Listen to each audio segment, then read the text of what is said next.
Fortune for you.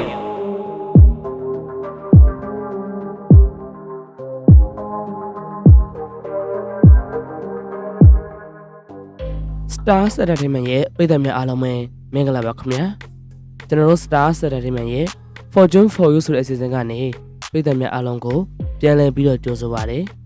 ဒီကနေ့ကတော့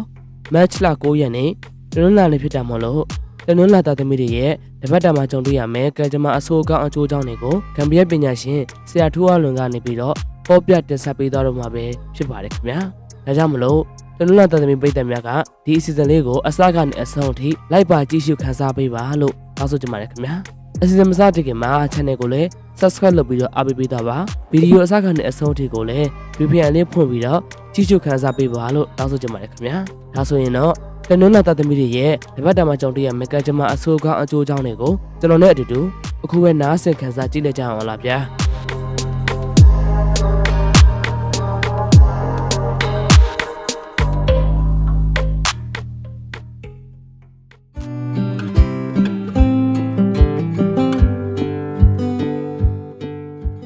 အားလုံးပဲမင်္ဂလာပါကာယစိတ်ဓာတ်နှပြသောဒုက္ခနှင့်ကျမ်းမာချမ်းသာကြပါသည်ကြောင့်ရှေးဥစွာဆုတောင်းမေတ္တာပို့တာအပ်ပါတယ်9ရက်3လ2026ကနေပြီးတော့15ရက်3လ2026တွဲမှာတင်းနှင်းလာသားသမီးချင်းမိတ်ဆွေများရဲ့ကံကြမ္မာအကြောင်းကျိုးကောင်းဆိုးကိုကံပြီးရတာတော့ပညာနဲ့ဟောကြားပေးမှာဖြစ်ပါတယ်ဒီရက်တွေတွင်မှာစီဝါရေးနဲ့ပတ်သက်ပြီးတော့မိမိတို့ရုံနှံထားတဲ့လုပ်ငန်းများမှာအကျိုးမြတ်ရရှိခြင်း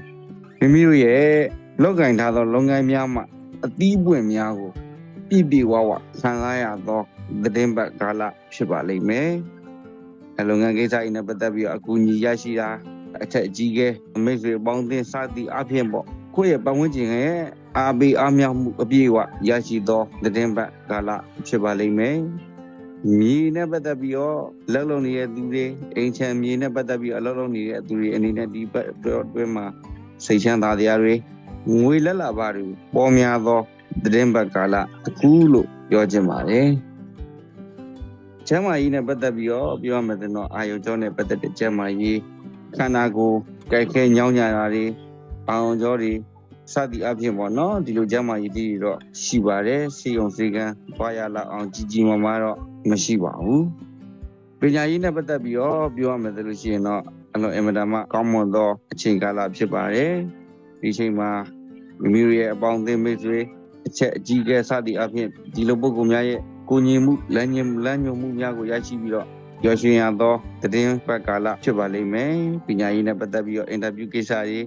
ရဝေးနိုင်ငံခြားခီးနဲ့ပတ်သက်ပြီးတော့စတင်ပြီးတော့ဆောင်ရွက်ခြင်းဟာဒီလိုအချိန်မျိုးမှာအလွန်အင်မတန်မှကောင်းမွန်တဲ့ကာလဖြစ်ပါတယ်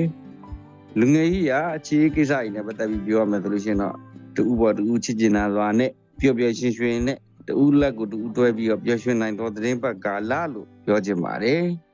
အိမ်တော်ကြီးနဲ့ပတ်သက်ပြီးတော့အိမ်တော်ရှင်ကျွန်တော်ချင်းမိတ်ဆွေများအတွက်ပြောရမယ်ဆိုရင်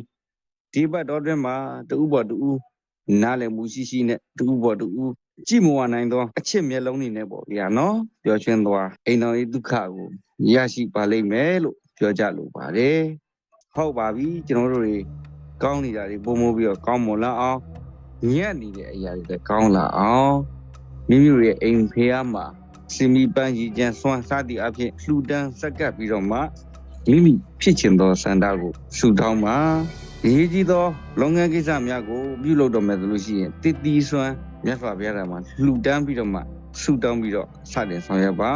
မိမိတို့အတွက်ကောင်းသောကောင်းနိုးရာရာဆုလက်ယရနာအပြပြတို့ဟာရောက်ရှိလာမှာပဲဖြစ်ပါတယ်။ခွန်ရသားသမီးပေါင်းကိုစိတ်နဲ့ဗျာကျမ်းမှာချမ်းသာကြပါစေကြောင်းဆုတောင်းမေတ္တာပို့တာပါတယ်ခင်ဗျာ။